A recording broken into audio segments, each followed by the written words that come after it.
to everyone present here. My name is Shoshi Biswas and I'll be your English tutor for today. Our topic for today is figurative language or literary devices in English. So we are going to be going over this topic and I hope you all will enjoy today's topic.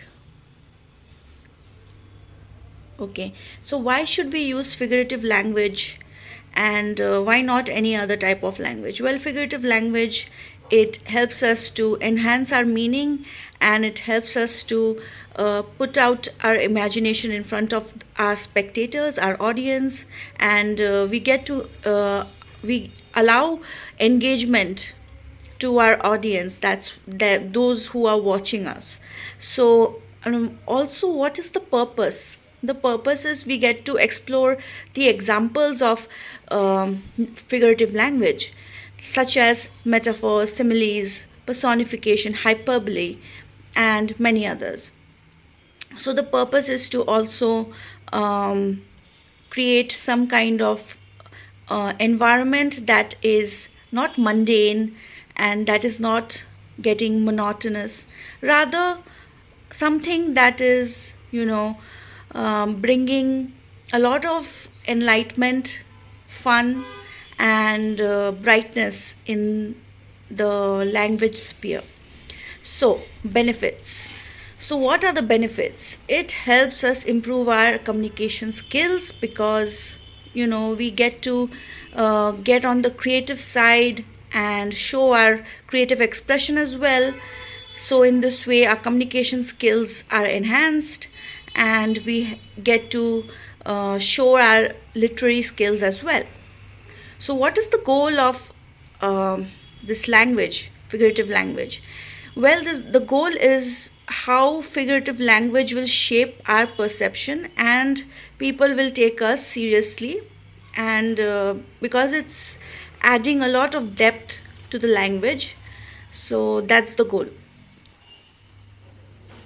Let's look at some examples of figurative speech. We have metaphor, simile, hyperbole, personification, alliteration, onomatopoeia, idioms, oxymoron, irony.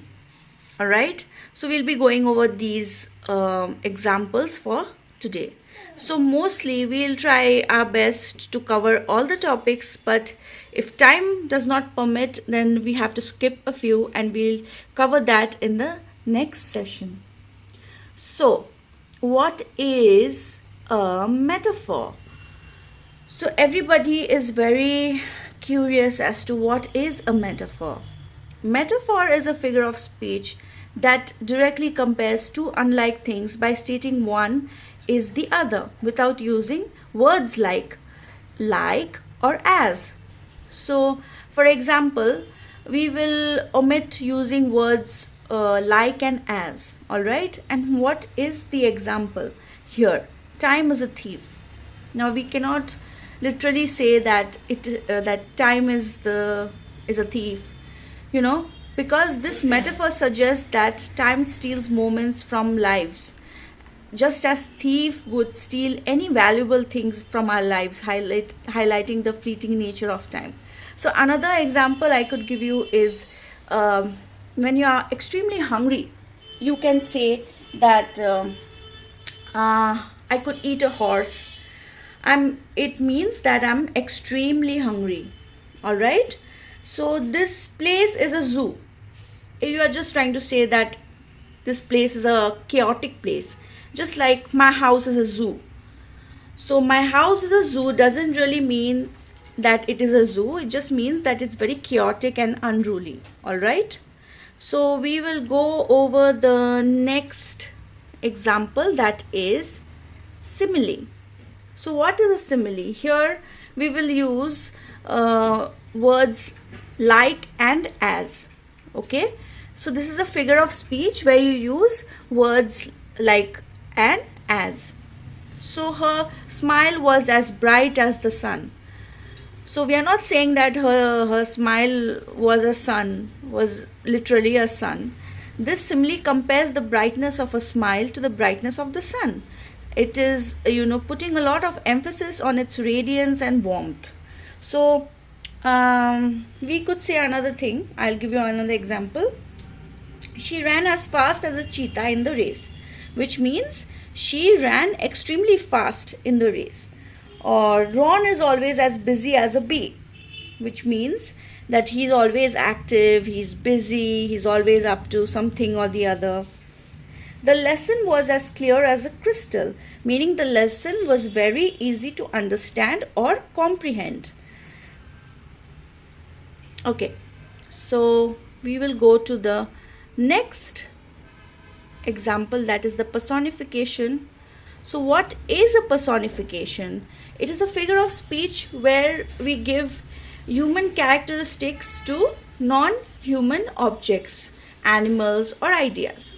So, this type of speech is very interesting because we not only get to see a different type of expression but also where non living things get human characteristics. Okay, the example. The wind whispered through the trees. This example gives the wind the human ability to whisper.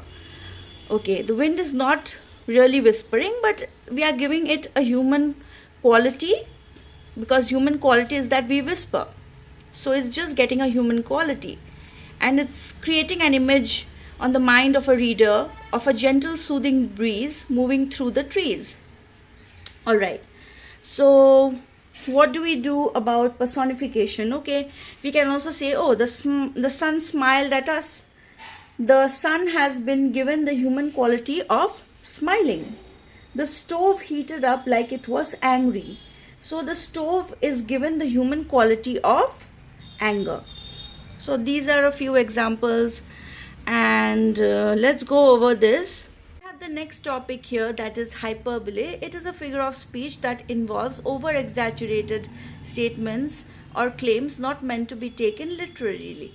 So I'm so hungry I could eat a horse. This person could have literally said or just exactly said I'm hungry, but she decided to add I could eat a horse. That is exaggeration.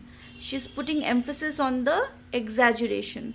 So this hyperbole exaggerates the speaker's hunger to emphasize how extremely hungry they feel without intending to imply they would actually eat a horse. So this is interesting, where we use over exaggeration as a way to communicate with the public or with your friends, family. Okay, so what is alliteration? Alliteration is the repetition of the same consonant sound at the beginning of closely connected words. So she sells seashells by the seashore, or Peter Piper picked a peck of pickled peppers. This example uses the repeated P sound at the beginning of each word to create a rhythmic and memorable phrase. Just like I said, she sells seashells by the seashore. So there is this repeated S sound at the beginning of each word to create a rhythmic and memorable phrase. So let's go over onomatopoeia. So what is onomatopoeia? Onomatopoeia is a figure of speech where a word imitates the natural sound associated with it. The bees buzzed in the garden. In this example, the word buzzed mimics the actual sound that bees make, helping the reader to hear the scene being described. Alright. So, there are many kinds of onomatopoeia. Like when animals, if you talk about animals, we could say meow, bark, or squeak, hiss. And there are other sounds like crackle, boom, sizzle, scratch, swish. So these are all onomatopoeias, the sounds, which it creates. So we'll go over a few, quizzes that I have prepared for you. We can leave out idioms, oxymoron, and irony. We'll do it the next day. Let's look at the quiz. So what is this? He drew a line as straight as an Arrow. What kind of figurative language is this? What have they used here? What are the words that has been included here? He drew a line as straight as an arrow. Okay, this is a simile. Why? Because we have used the word as. So this is a simile. Yeah. So, okay. So, what is this? Knowledge is a kingdom, and all who learn are kings and queens. So, this is a type of figurative speech where it's describing two things that are not the same without using words as and like. What is it? It is, yes, it is metaphor. Correct.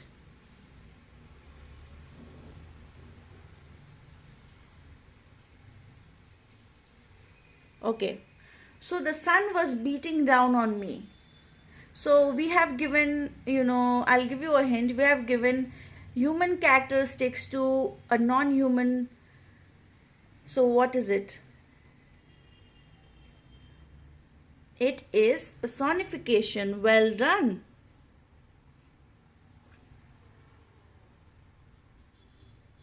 She didn't want to burn bridges, so she did not tell her boss what she really thought of him. What is this? Okay, I think I didn't teach you all this, but this is an idiom.